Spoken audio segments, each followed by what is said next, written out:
नाही, मतं फुटतील असा अंदाज नाही.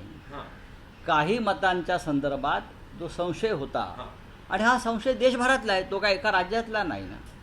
संपूर्ण हे इतकं मोठं देश आहे आणि देशामधले इतके खासदार आहेत, प्रत्येकाची प्रत्येकाला माहिती असते.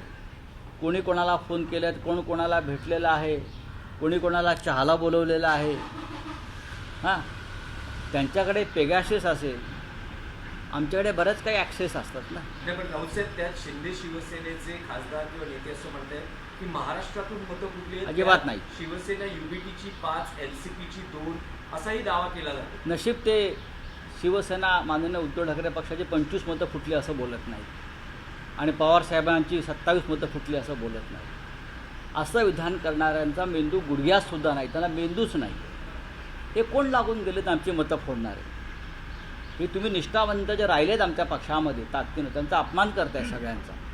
निष्ठा या शब्दाचा अपमान आणि कलंक लावणारे हे लोक आहेत. हे जे बोलत आहेत कोणी, आज स्वतः विकले गेले, स्वतः शरण गेले, स्वतःचा स्वाभिमान गहाण पडला, स्वतः गुलामी पत्करत आहेत आणि इतरांवरती शिंतोडे उडवत आहेत.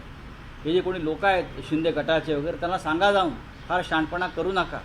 नाहीतर नेपाळमध्ये जे झालं आहे ना, लोक रस्त्यावरती आले, हां, तसं तुमच्या बाबतीत व्हायला वेळ लागणार नाही. या महाराष्ट्रात लोक खतखत आहेत.